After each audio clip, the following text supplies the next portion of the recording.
conditions in your life. That's called change. And how would I do that? Wake from, I walk in, I see my parents, mum, dad, dog, house where I grew up in. Is there something that I do in that moment, before that moment, when I woke up that morning, to make sure that I didn't slip off into the unconscious memory and then therefore get the sort of unconscious feelings about that experience? Well, whatever it is that you want. If it's overeating, I don't know, I'm making stuff up. If it's some emotional button that you have with your family and you don't want to feel that way, yeah, I would rehearse that if I didn't want to have that. If you have when I would go to my parents' home when I got older, it was most of the associations were so fond for me. Just being at home and being with my parents and remembering where I grew up, it was always fun for me. And coming back and see how much I changed in coming back and seeing the life that I lived at one point in my timeline. So if it's something that you truly want to change, you're going to remind yourself how you're not going to think. You're going to remind yourself how you're not going to act. You're going to remind yourself how you're not going to feel, and you got to remind yourself enough times so you don't forget, because the moment you forget, you go unconscious. Then you're going to remind yourself how you are going to think. You're going to remind yourself what you're going to do and rehearse it in your mind, and you're going to remind yourself what feeling you want to stay in the entire time so you don't default back to the old self. If you practice that, I guarantee you'll make some progress. If you lose it, nothing wrong. Tomorrow's another day. You got another chance, and we just get really good at whatever we practice.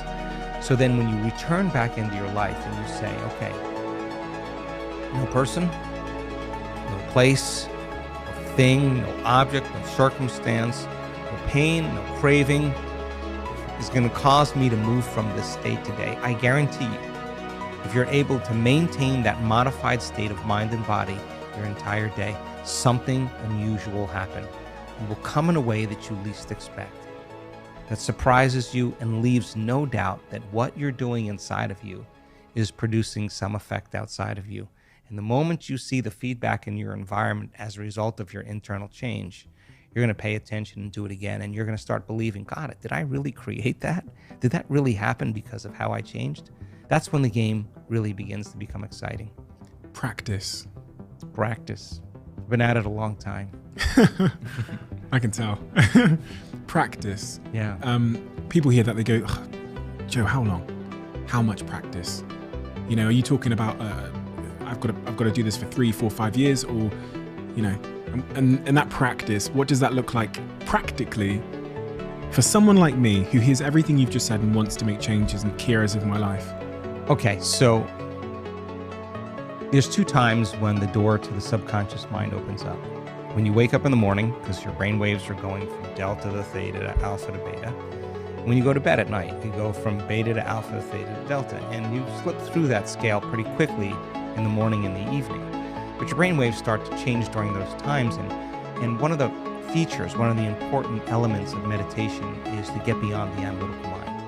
And what separates the conscious mind from the subconscious mind is the analytical mind. So 5%, as we said, is our conscious mind, 95% is programmed subconsciously. And if you're going to try to change yourself with your conscious mind, you're outside the operating system.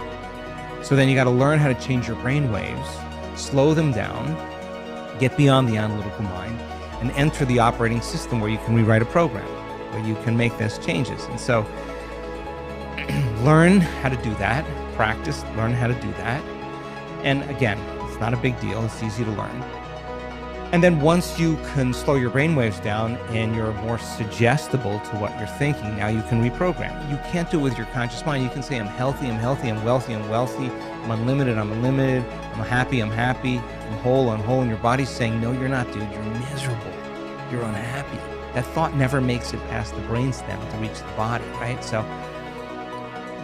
it's important for us to, in the morning or the evening, instead of reaching for our cell phone as the first thing, as a habit that we do, and checking our texts and our WhatsApp and our Telegram and our social media and our Instagram and our Twitter and Facebook, and whatever else people do, their emails, they get connected to everything known in their life. Before you start that, try this out as an experiment. Before you start your day, instead of falling into that redundant habit, go on autopilot, just say, okay, If the change is to be greater than my body, to be greater than my environment, be greater than time, and the environment's so seductive, and my body's craving certain emotions, and it's programmed to get up and do things, I'm going to sit my body down. I'm going to tame the animal here.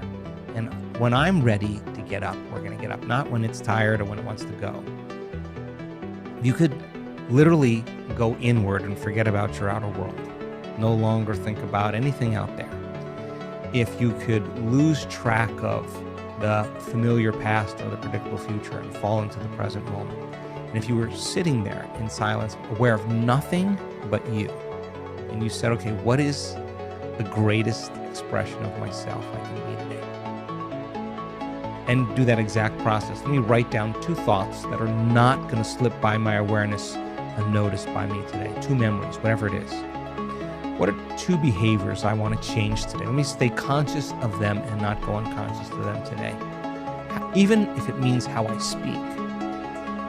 What are 2 emotions that I live by every day that I can literally change? I want to become conscious of what they feel like in my body. I want to catch them the moment I start feeling them. Let me review them over and over again enough times so I don't go unconscious. Okay, now I'm conscious of my unconscious, that 95%. How do I want to think? How would greatness think today? Let me review it and repeat it. Let me remember how I am going to think. Let me remember how I am going to think. Let me remember how I'm going to behave here, how am I going to act here. Let me rehearse a change I want to make in a certain circumstance. Let me think about how I do want to feel today. Let me open my heart to life again. Let me feel kindness and care and love, and gratitude and appreciation. Let me just bring up that feeling. Let me feel it with my heart. Let me keep bringing it up so I can bring it up enough times. I want to get so good at bringing up this feeling with my eyes closed, I can do it with my eyes open. Practice that, and you not make a decision to not get up until you feel that emotion. And ask yourself, can I stay in this state my entire day?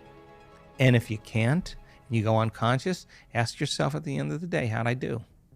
Where'd I go unconscious? Okay, tomorrow morning, new day, new lifetime. Let me go again. Let me try again. And it's the practice, it's the repetition that causes the change. Now here's the beauty behind this, because all of a sudden, when those synchronicities start to happen, when the coincidences start to happen, it's no longer a have to. It's no longer, oh, geez, I got to go create my life. It's not like that. It's like the magic is happening. You don't want it to end. Like you realize that you are actually creating outcomes in your life, and now you're not. You're wanting to do the work because you want the magic to continue in your life, and that's kind of what I'm super proud of with our community. We're doers. You know, they do the work not because they have to, because they love all the changes that happen in their life as a result of it. Whether it's a mystical experience, a transcendental moment, a great opportunity in their life, they're like, wow, I somehow had a hand in creating this. And so the excitement of life, the adventure of life, the unknown becomes the quest. I'm so